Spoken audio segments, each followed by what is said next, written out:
Welcome back, ladies and gentlemen. Greg Silverman, CIO for CIOs and Bow Ties. I hope you caught our last series of CIOs and Bow Ties. It was very interesting. Myself and Dr. Crook, we had a good discussion. Take a look in our, first of all, I hope you should subscribe to our channel. It's free to do so. We've got a lot of good information. And take a look there. You'll see our CIOs and Bow Ties series. This is our Come Learn With Me series. Where we rate the articles that we put out and that everyone likes and shares, and the top 4 or 5 per week that come out, we will read through them with you in a Come Learn With Me series.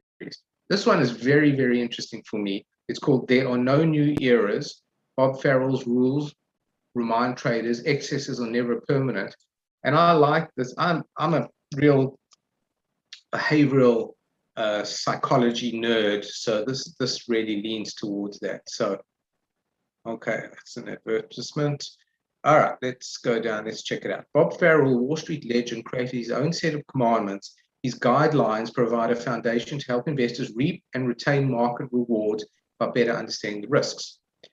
Disobeying his rules carries no legal or moral punishment, but can be harmful to your wealth.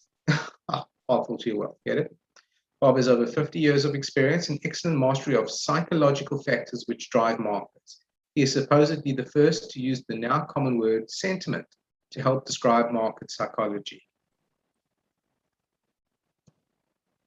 For those of you who believe in Bob's rule number 3, there are no new eras, we present Bob Farrell's 10 timeless rules on investing. We wish the best of luck for the rest of you who believe this time is different.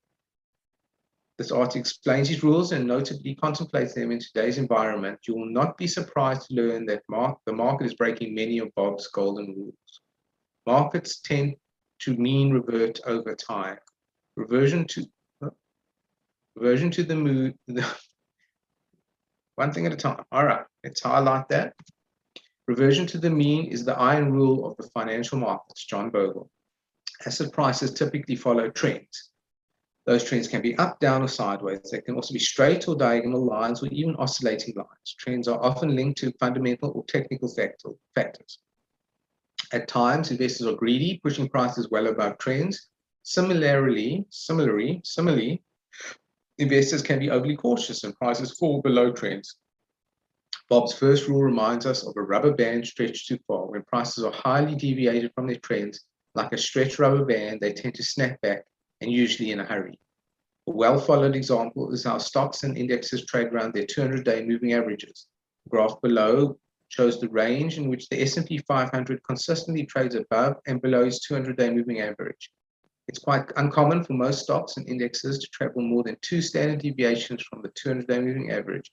When it does, the odds of a snapback increase. So that's time above or below 200-day moving average. On a long-term basis, the S&P 500 has followed a polynomial trend line. The colored areas below show the percentage deviation from the trend. So basically, that's a logarithmic exponential trend. All right, we won't get into that. Currently, the S&P 500 is about 50% above the 50-year trend line. If Bob's rule holds and the S&P reverts to the trend, an approximate 33% correction lies ahead. So that will be from there to there. The only other time the market was this extended from its polynomial trend in the last 50 years was in March 2000. At the time, it was 78.4% above the trend line. In 3 years following, it fell nearly 50%. It dipped almost 20% below the trend line, leading us to rule 2. So I guess that was around this period. All right, let's see his other rules before I chime in. Excesses in one direction often lead to excesses in another direction. I just got to say, because I'm sure this is going to come up, but the key here is timing, right? You can be, the market can stay, the market can stay irrational longer than you can stay solvent. Remember that? Rule number 2 is an extension of rule number 1. Expectations for retracement to the 50-year may understate losses if there's an excess in the other direction. Rules 1 and 2 hold for prices and valuations. The table below shows 15 different equity valuations sitting at or near records. Reversions to their respective means will lead to large drawdowns. Excesses beyond the mean will be outright ugly. So what does it say? Median EV to sales, because these are different median price to book. So these are different fundamental ratios. The median is 2.8. Historical percentile. So that's okay. That's 100% greater, I think, than the historical percentile. So 2. So historical would be 1.4, I imagine. Felt better fathom what rules 1 and 2 may hold for the market. We share the CAPE 10, a cyclical measure of price to earnings.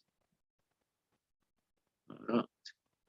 Based on 120 years of data, reversion to the average, which I guess would be this trend, and trend line results in 56% and 36% price decline. Sorry, the average is the orange. Respectively, an excess reversion to the 2008 lows results in 66% decline. A severe excess reversion to prior lows results in 85% crash. Oh, wonderful.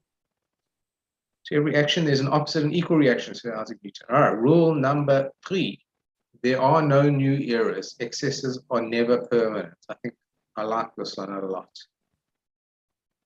After considering where the market is regarding rules 1 and 2, it is tempting to hope this time is different. Bob would call that wishful thinking. According to rule number 3, this time is not different, meaning current valuations and prices will ultimately revert to their norms. But when is the unknown, right? Equity investors are buying future cash flows. They might be dividends, coupons, or earnings. Regardless, overextended time frames, the expected cash flows and asset values tend to be well correlated.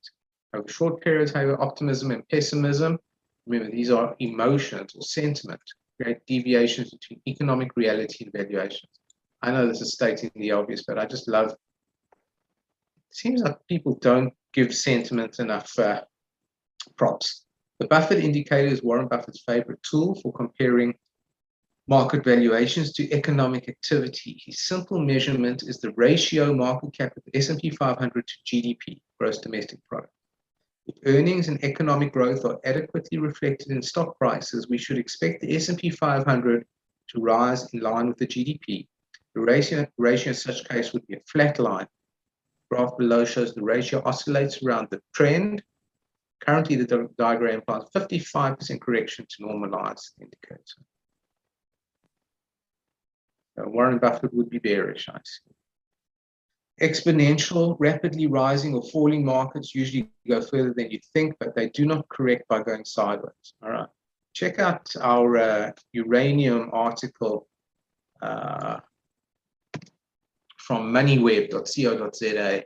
I think it was posted in the same week as this. We talk about the parabolic move in uranium. So this is appropriate. The reality of many bubbles is they rise well beyond what anyone thinks possible. They also tend to correct to levels well below what most can fathom.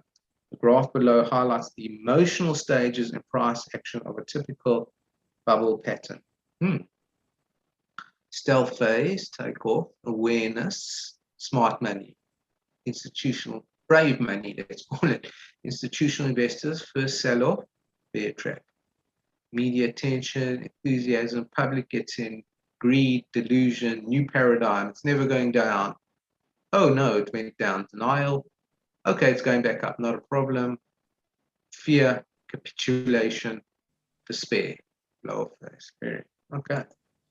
Interesting how it repeats. And this is an emotional cycle, guys and girls. The public buys the most at the top and least at the bottom. Rule 5.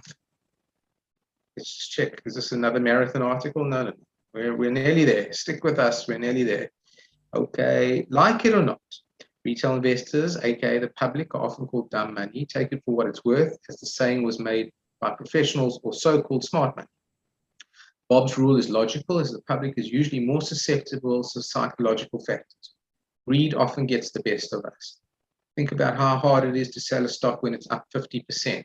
At such times, investors are loath to sell it because greed accentuates our FOMO, fear of missing out on additional profits. Smart money is equally susceptible to greed, but they often have risk management guidelines that limit their risk-taking ability. Fear works similarly.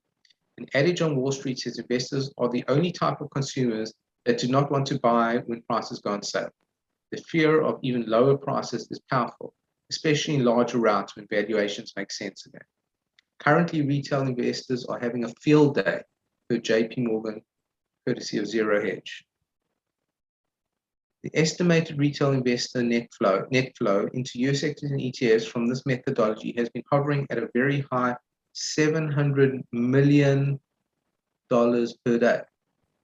I wonder if that's that. Stocks is no. In recent weeks, including the weekend in July 30th.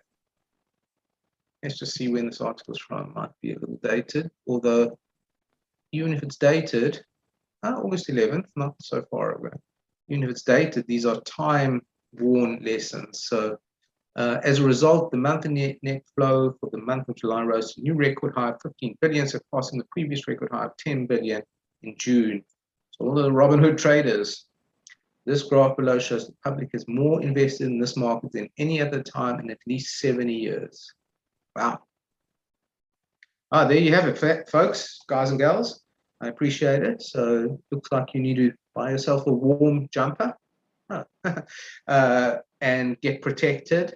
The market's going to correct at some point, but we just don't know we don't know when. So anyway, human behavior doesn't seem to change. Guys, thanks for joining me. I hope you learned something. I always like the behavioral psychology stuff.